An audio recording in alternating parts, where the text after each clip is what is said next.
And Dr. Neerja, Chief Fertility Specialist, Dr. Neerja's Fertility and Gynec Center, KPHB, 6th phase. So our main aim is to make you fertile. So egg retrieval tips to increase outcome చూద్దాం.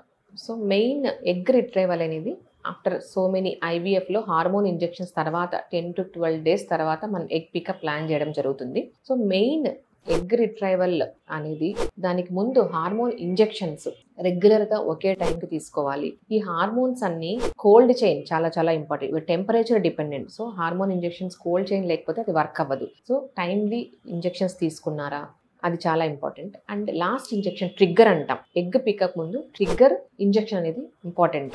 Timing of the trigger ఇది చాలా చాలా important. So ఈ hormone ఇంజెక్షన్స్లో కానీ trigger ఇంజెక్షన్స్లో కానీ ఏం problem ఉన్నా కూడా మనకు అవుట్పుట్ బ్యాడ్గా ఉంటుంది. So trigger timing, trigger medication ఇది చాలా చాలా ఇంపార్టెంట్. సో ట్రిగ్గర్ మనం ఇంజెక్షన్ ఇచ్చిన తర్వాత 35 to 36 hours మధ్యలో మనం egg pickup, ovum pickup plan చేయడం జరుగుతుంది.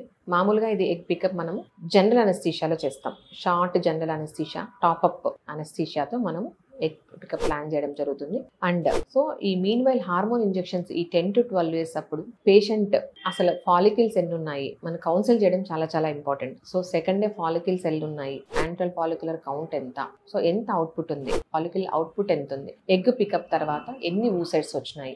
సో ఈ క్రైటీరియా చాలా చాలా ఇంపార్టెంట్. సో వీటిని బట్టి కూడా మనకు ఒకవేళ యాంట్రల్ ఫాలికల్స్ ఎక్కువ ఉండి అవుట్పుట్ తక్కువ ఉంది అంటే ఒక్కోసారి పూర్ క్వాలిటీ ఉండొచ్చు. సో దీన్ని బట్టి కూడా మనకు పేషెంట్ సక్సెస్ డిపెండ్ అయి ఉంటుంది. ఓపీయూ ప్రొసీజర్ తర్వాత సో పేషెంట్ ఇది short general anaesthesia, so minimal pain ఉంటుంది. Just 2 to 3 days mild pain killers వాడితే సరిపోతుంది. అండ్ ఒకవేళ పీసీఓడి పేషెంట్ ఉంటే వాళ్ళకు ముందే మనం ఓహెచ్ఎస్ఎస్ అంటే ఒక్కొక్కసారి ఎగ్స్ హార్మోన్ ఇంజెక్షన్స్ వల్ల ఎక్కువ నెంబర్ వస్తాయి. సో దానివల్ల పేషెంట్కు ఓహెచ్ఎస్ఎస్ అంటాం, ఓవేరియన్ హైపర్ స్టిమ్యులేషన్ సిండ్రోమ్ అంటాం. సో అదొక డ్రెడెడ్ కాంప్లికేషన్ వస్తుంది. సో అది కూడా మనం పేషెంట్కి ముందే ఎక్స్ప్లెయిన్ చేయాల్సి ఉంటుంది. అండ్ ప్రజెంట్ ఇప్పుడు మనం యాంటాక్ ప్రోటోకాల్ వాడుతున్నాం కాబట్టి ఓహెచ్ఎస్ఎస్ ఇప్పుడు ఆల్మోస్ట్ మనము 0% అని చెప్పచ్చు.